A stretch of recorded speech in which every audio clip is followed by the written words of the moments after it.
Welcome back to the Jeremiah Show. My very special guest today is Joe Martin. He's so many things, a producer, and he's a musician, and he's here to talk about his new album. The album is called, and should get an album title of the year award. It's called Inside Outsider. Joe, is that how you see yourself? Welcome back.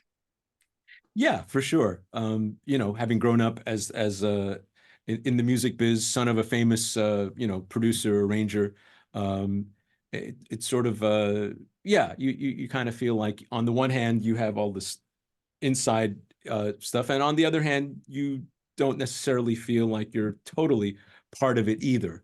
So yeah, it's a bit of a duality, a bit of a.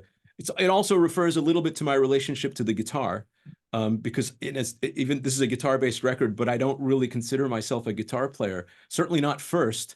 Um, I've studied, I studied drums. I consider myself definitely a drummer. I've studied voice. I've sung professionally, and keyboards are definitely part of my existence.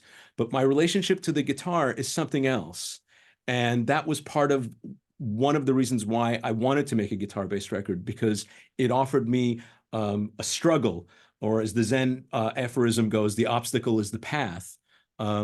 So Inside Outsider also refers to my relationship with the guitar, for That's which I have great interesting. respect. Mm-hmm.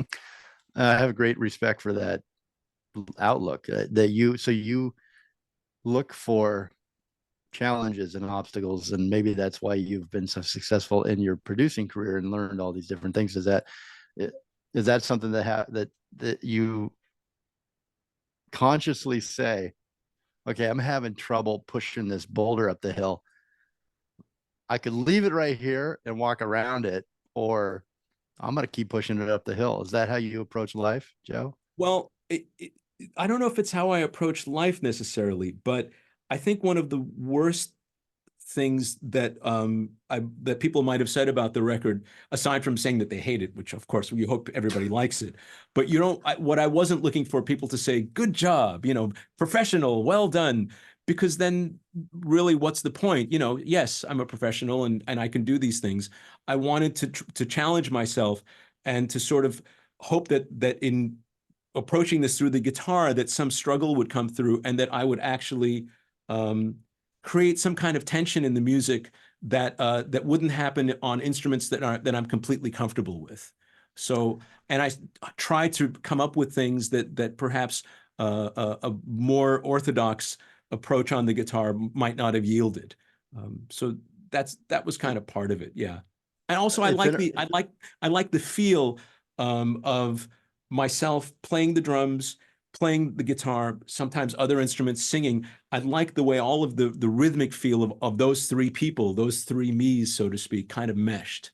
So that was part of what drove me as well, is that there was a solidity, there was a unification to the grooves. mm, when you say that about the guitar too, that it reminded me a few weeks back we had Lawrence Juber on. He's guitarist with he was in Wings most of the career of the band Sure. Wings, Paul McCartney, and he said, a lot of times those when he didn't get something right on the Mm. album or on live, it became the imperfection became the song that everybody loved, or the parts that everybody loved. It was those you could go on and on and on and try to keep perfecting your guitar playing skills and smoothing out a song, but sometimes those imperfections were what actually made people remember and love the song. So I like that outlook that you have, how you approach the album. So uh, we're I'm looking at Joe here in his studio. If you're just joining us, um, he's in New York City. He's in Manhattan. Great looking studio behind you. You can check this out on the interview on YouTube if you like. You got a great T-shirt on there, Joe, and I'm trying Yeah. to read it. Oh yeah, I'll come up to the camera here. Deeks down in Clarksdale, Mississippi. I went down there with my buddy Mike Nolan, who actually kindly loaned me the Valco and Gibson Falcon amps that I used to make my album, and the K guitar that you see in the Faces of Mask video. And we said, let's go and have a blues odyssey. Let's go and do a pilgrimage to Clarksdale, which is where the crossroads is, and so we went there, and it was colder in Mississippi and in the South last January for a couple of weeks than it was up here in New York. And everything was closed. There was a little bit of snow on the ground, and we're really glad that we went. But it was kind of funny. We're trying to get into the Blues Museum, and we're like looking at it, and it's like 3 in the afternoon, and everything is closed. And Deke pulls up in a car, and he says, "Hey, what are you guys doing here?" And we went to his store. He makes harmonica reeds and lives down there. He's a great blues singer and guitar player himself, and he played for us. So thank you, Deke, for entertaining us in Clarksdale when everything was closed. And we hope to get back down there. I mean, it's like, that's the home of the blues, and so funny story that it was actually colder in Mississippi than it was in New York. That's crazy. It's colder you can't predict anything anymore. Can't predict You talked anything. about the crossroads, excuse me. Yeah. I when you say that, I immediately see the picture in my mind. Is it those two? It's the dirt roads, right? Where the fields. It's not dirt. They're not No? dirt roads anymore, but Not yes, we're anymore. Highway 49 and 61 cross. And we were touristy. We took a couple of pictures of ourselves there, all bundled up, because it was really cold. Yeah, for those that don't know, what is that story? Remind me. I saw it in a movie, and I've heard it. That But Robert I'll get it Johnson wrong. That the great Robert Johnson went to the crossroads when it was probably dirt roads, of course, and supposedly the devil came and made a Right. deal with him that you're going to be the greatest guitarist ever, but at the end of it, I get your soul. Little price to pay, not too much. Small price to pay for small price for musical immortality.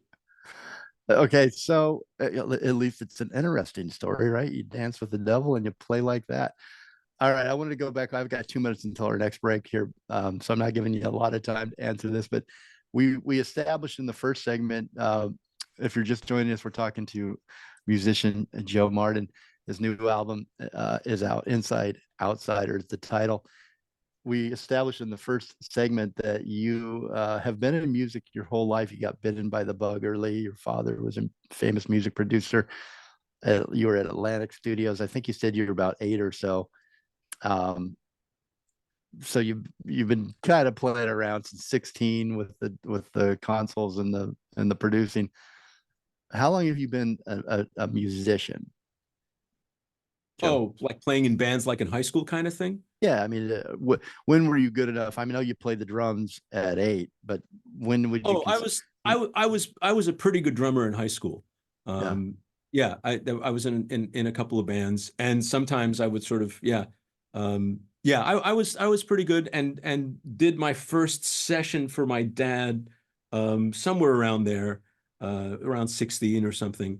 But I wasn't bad. I was pretty good when I was a teenager. So that leads to my question. Why did it take you so long to put together, produce, and create your own album? Thank you for that question. I always saw myself as a behind the scenes person. Always saw myself in the model of my father's career. Mm-hmm. And a lot of what I decided that I wanted to do was because he was doing it. He was a trained composer and arranger and a jazz big band arranger, but he ended up mixing records when he came to Atlantic Records too. So I was sort of like, well, I want to do that, and I want to write string arrangements, and I want to produce, and I want to also play. But I never saw myself as somebody as a front man.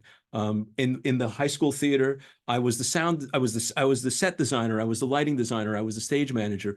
I never wanted to act in the plays. And I'm not exactly. Was there a fear, or was it that you described in the beginning, you're the biggest ego in the room, but nobody ever knows that, but you've got to check your ego, so you've got to put that you're not the front person. That's a whole different mindset, right? So you kind of trained yourself that all your life. Yeah. Were there any fears to like break through that fourth wall, or whatever you call it? When we were making the video for Face as a Mask, with my friend Barney Miller, and he shot a lot of footage of me doing performance stuff, and I didn't intend for actually to be as much performance footage in the video. I had other conceptual ideas, but then I looked at the first cut with a lot more performance footage than I was expecting, and I was like, huh, that's not embarrassing. And I started to see that perhaps it was coming naturally to me to sort of perform, at least mimicking at that point the song. Um, and then I don't know, it's just sort of it's kind of evolved. It's been a very interesting journey to get people's reactions to the video, especially. And people also getting in touch and without irony and without humor saying, so when are you going on the road? When are you going to tour this? Which has led me to take very seriously that I should probably try my hand at doing this live. And Why see, stop now, Joe? Why right, why stop stop now? now? Okay, so Exactly. let's take a real quick break, and we were going to dig into the album a little bit here. We've been playing the album the entire show. I'm going to catch you up on what you've been hearing. Joe Martin, he's my special guest today. He's a journeyman producer, arranger, a mixer, composer, musician, a drummer. But he's got a new album. He's stepped into the limelight. He's stepped onto the stage, and he's given us a great new album by Joe Martin. It's called Inside Outsider. Pick up your copy on Bandcamp or DistroKid. Just go to either one of those, bandcamp.com or distrokid.com, and type in Joe Martin, Joemardin, and also search Inside Outsider. It's going to populate very quickly. You want to download and purchase this album, put it in your collection. You can also check out, if you're looking for something to watch on TV, you've run out of options. Here's a great one: 53rd Annual Grammy Awards nominated music long form category documentary. The Greatest Ears in Town is the title. The Arif Mardin story. Joe Martin's father. Joe put this together. You can watch it on Tubi, YouTube, or Apple TV. I would definitely recommend it. And we'll be right back, Joe. We're going to talk about the album Inside Outsider. The great Joe Martin is with me on this hour. We'll be right back.